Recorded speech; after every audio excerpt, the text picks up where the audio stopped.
tino, tino,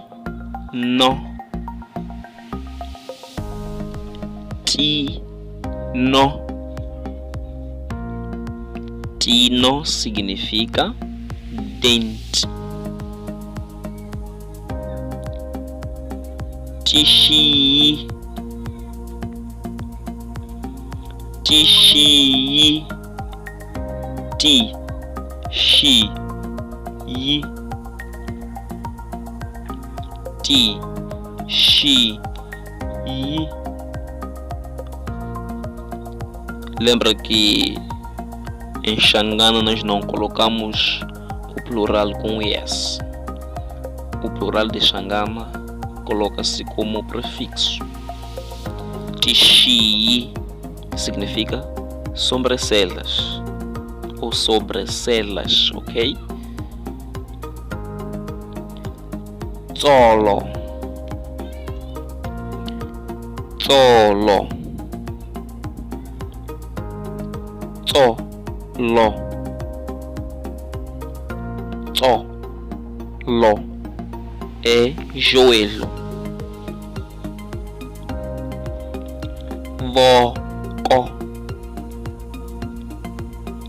voco, voco. Então, voco é braço. Xandla, xandla, xandla. Xandla é a palma.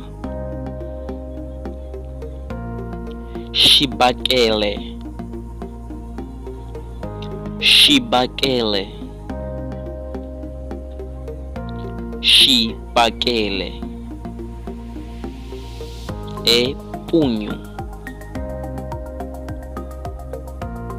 Xifuva, xifuva, xifuva, xifuva significa peito. Xikanza, nza, nza, nza, xikanza, xikanza significa cara. Xikosi, xikosi, xikosi, xikosi significa nuca.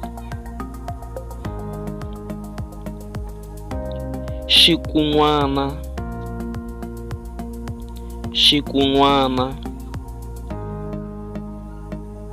chikunguana significa dedo do pé.